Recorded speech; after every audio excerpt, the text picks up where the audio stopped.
Welcome back to my channel Arnashri. అందరూ బాగున్నారండి, నేనైతే బాగున్నానండి. మీరందరూ కూడా బాగుండాలని మనస్ఫూర్తిగా కోరుకుంటున్నాను. ఈరోజు నేను చేసే వీడియో అయితే సింపుల్గా చేసుకునే చెలాపప్పు కూర అండి, పచ్చిశనగపప్పు కూర.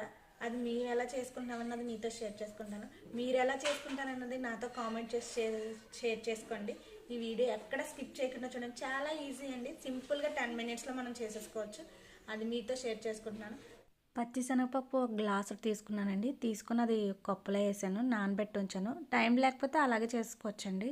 తర్వాత దానికి ఒక ఉల్లిపాయ, 2 పచ్చిమిరకాయలు, ఒక టమాటా తీసుకున్నానండి. అవి ముక్కలు కోసుకొని పక్కన పెట్టుకున్నాను. క్లీన్ చేసుకొని ముక్కలు కోసేసి ఇప్పుడు ఉల్లిపాయ, పచ్చిమిరకాయలు పేస్ట్, అల్లం వెల్లుల్లి పేస్ట్ చేసానండి. తర్వాత టమాటాలు, ఇందులోనే చెక్క, లవంగాలు అవన్నీ వేసేసి ఇవి పేస్ట్ చేసానండి. ఇప్పుడు ఒక కుక్కర్ గిన్నె తీసుకోవాలండి. కుక్కర్ గిన్నె తీసుకొని అందులోని మనం నానబెట్టుకొని ఉంచుకున్న పచ్చిశనగపప్పు అందులో వేసేసుకోవాలి, కడిగేసుకొని శుభ్రంగా. తర్వాత మనం పేస్ట్ చేసుకున్న ఉల్లిపాయల పేస్టు, టమాటా పేస్టు రెండు అందులో వేసేసుకోవాలండి. ఇందులోనే కారం కూడా వేసుకోవాలండి.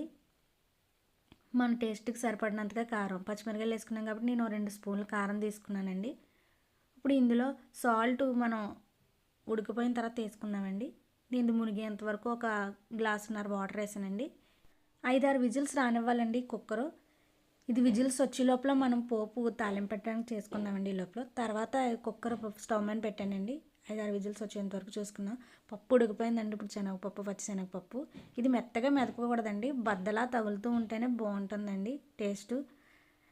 ఇప్పుడు మనం పోపులు తీసుకున్నామండి. కరివేపాకు, ఎండుమిరకాయలు, జీలకర్ర, అవి ఎల్లుల్లిపాయలు తీసుకున్నాము. స్టవ్ ఆన్ చేసి ఇప్పుడు ఒక గిన్నె పెట్టామండి. అందులో 2 స్పూన్ల ఆయిల్ వేసుకొని మనం తాలింపు వేసుకోవాలండి. తాలింపు ఎంత బాగా టేస్ట్, పప్పు కన్నా దేనికన్నా తాలింపు బాగా వేగితే మంచి టేస్ట్ ఉంటుందండి. ఇది తాలింపు వేసుకొని ఇవన్నీ వేసుకొని తాలింపు వేసేసుకోవడం అండి. ఇందులోకి ఇప్పుడు ఇవి వేగిపోయిన తర్వాత ఇప్పుడు మనం తీసుకున్న పచ్చిశనగపప్పు అందులో వేసుకుందామండి. ఇందులో వేసుకొని తాలింపు వేసుకున్నామండి. ఇప్పుడు మన టేస్ట్కి సరిపడినంతగా సాల్ట్ వేసుకొని బాగా కలుపుకోవాలండి. తర్వాత ఒక 5 మినిట్స్ అలా జస్ట్ ఉడికితే చాలండి, 5 మినిట్స్. ఇప్పుడు కొత్తిమీర వేసుకొని రెడీ అయిపోయిందండి. దీన్ని స్టవ్ ఆఫ్ చేసేసుకున్నాము. ఇదిగోండి చేసుకున్న పచ్చిశనగపప్పు కూర. ఇది చాలా ఈజీ అండి. పప్పుకు బదులు ఒకసారి ఇలా ట్రై చేసి చూడండి, చాలా బాగుంటుంది. 10 మినిట్స్లో చేసుకోవచ్చండి. ఇదిగోండి నేను చేసుకున్న పచ్చిశనగపప్పు కూర. టేస్ట్ ఎలా ఉందో చూద్దామండి. సూపర్గా వచ్చిందండి టేస్ట్ అయితేని. మీరు కూడా తప్పకుండా ట్రై చేయండి.